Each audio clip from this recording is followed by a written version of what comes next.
किस तरह की कार्यकर्ताओं से मुलाकात रही, क्या मैसेज दिया है आप? देखिए, आज हमारा अल्पसंख्यक प्रकोष्ठ का संबल में सम्मेलन था और यहाँ लोगों में बड़ा उत्साह है और बड़ा प्यार दिखाया। मैं अपने बारे में भी आपको बता देना चाहता हूँ कि मैं सियाने से विधायक रहा हूँ। उससे पहले मेरे मरहूम वालिद जनाब इम्तियाज मोहम्मद खान साहब काफी बार विधायक रहे। उससे पहले मेरे मरहूम दादा मुमताज मोहम्मद खान साहब सिंचाई और गन्ना मंत्री रहे हैं। तो हमारे 3 पीढ़ियों से चौधरी साहब के परिवार से ताल्लुक है। और जो मेरी विधानसभा है वहाँ मात्र 15% मुस्लिम है और 85% हिंदू भाई हैं। तो असली भाईचारा देखना है तो आप हमारे सियाने विधानसभा में आके देखिए। हमारे नेता का एक पैगाम है कि ना बटेंगे ना बटने देंगे, भाईचारा जिंदाबाद। और अल्पसंख्यक समाज का जो हित सुरक्षित है तो वो राष्ट्रीय लोकदल में ही सुरक्षित है।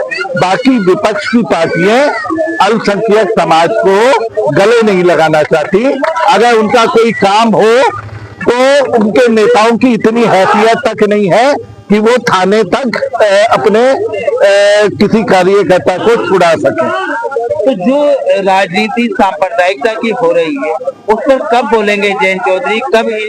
अच्छा, आप मुझे एक बात बता दीजिए, हमारे नेता पूरे हिंदुस्तान में एक पार्टी नेता हैं जिन्होंने की 51% सांसद निधि, विधायक निधि अपने विधायकों को और सांसदों को आदेशित कर रखा है कि अल्पसंख्यक समाज, एसटी समाज में लगाना है। क्या किसी और नेता ने किया है?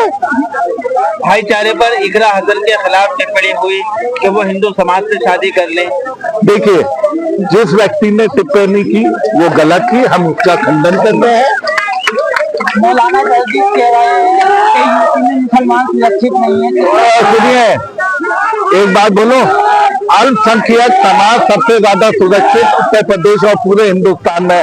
भैया एक बात तो सुनो, मैं क्या अल्पसंख्यक समाज से नहीं आता हूँ? लोगों ने ये कहा कि चौधरी साहब ने गठबंधन भाजपा से कर लिया है, अब आपका क्या काम? मैंने कहा हमारी तो आखिरी साथ चौधरी साहब के नाम है। भाई, मेरा परिवार पिछले 60 सालों से बुलंदशहर जिले की सेवा कर रहा है। कोई हमारे यहाँ कोई ऐसी सीटें नहीं है जैसे कि यहाँ संभल में 2-2 लाख अल्पसंख्यक समाज के लोग हैं और अल्पसंख्यक समाज जीत जाता है। हमारे यहाँ तो 85% हिंदू भाई है और उनका प्यार मिलता है और हमारा परिवार जीतता है। तो भाईचारा तो है ही। और यहाँ का हिंदू भाई बहुत सेक्युलर है।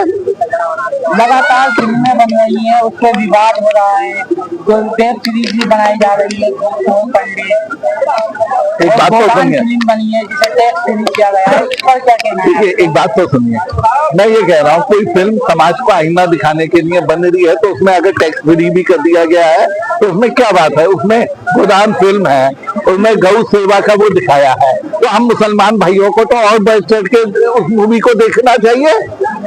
भाई उसमें वो एक हिंदू भाई एक बच्चिया को, वो मैंने भी ट्रेलर देखा, मुझे तो बहुत अच्छा लगा। इसमें क्या बुरी बात है? इस कार्यक्रम में आए हैं उसको पत्तू लेकर के क्या मिसअंडरस्टैंडिंग हुई है? नहीं, कुछ नहीं, कोई मिसअंडरस्टैंडिंग नहीं। ये देखिए, हमारी पार्टी से लोग जुड़ना चाह रहे हैं तो वो उन्हें हम अभी एक और पदाधिकारी बनाएंगे। भाई जो हमसे पार्टी से जुड़ना चाह रहा है उसे तो हम और आगे बढ़ाने का काम करेंगे। भाई ये तो राष्ट्रीय लोकदल का वो है कि सम्मान दिया जाएगा, सम्मान। रामवीर जी, लगातार जिस तरह से आपकी पार्टी काम कर रही है संगठन को लेकर, 2027 में भाजपा से गठबंधन रहेगा या आप अकेले चुनाव लड़ेंगे? ये तो राष्ट्रीय नेतृत्व का काम है। और आज फिलहाल तो हमारा गठबंधन है, बराबर गठबंधन है। आज गठबंधन में है, एनडीए में है। हम मंत्री हैं, हमारे उत्तर प्रदेश में भी हमारे कैबिनेट मंत्री हैं, भारत सरकार में हमारे आदरणीय अध्यक्ष जी। 27 को लेके कोई बात हुई है भाजपा से अभी तक आपकी? ये राष्ट्रीय नेतृत्व की बातें होती हैं, ये ऊपर की बातें हैं, उन्हें मालूम होगा क्या हुई है। आप रोयलखंड के प्रदेश अध्यक्ष हैं, जाहिर सी बात है हम रोयलखंड के अध्यक्ष हैं, लेकिन कुछ बातें ऐसी होती है, ये बड़े ऊपर के गठबंधन होते हैं, राष्ट्रीय अध्यक्ष जी के अंदर की बातें होती हैं ये।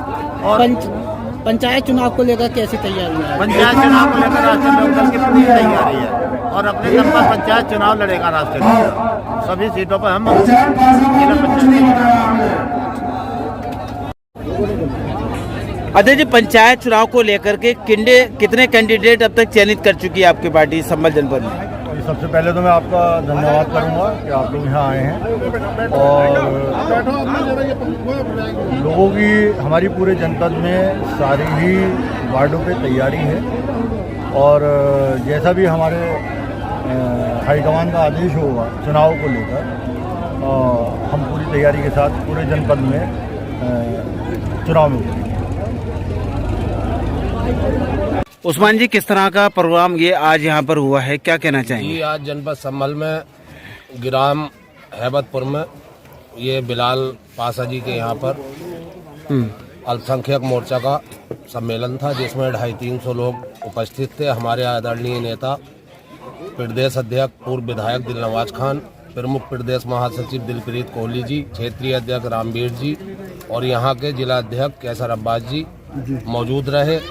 इसी मीटिंग में हमारे प्रदेश अध्यक्ष द्वारा यहीं के निवासी बिलाल पासा को प्रदेश सचिव की जिम्मेदारी दी गई है अल्पसंख्यक प्रकोष्ठ की और उनसे आशा की गई है कि राष्ट्रीय लोकदल के राष्ट्रीय अध्यक्ष केंद्रीय मंत्री माननीय जयंत चौधरी जी के हाथों को मजबूत करेंगे। आगामी पंचायत चुनाव और विधानसभा चुनावों में डटकर मेहनत करेंगे।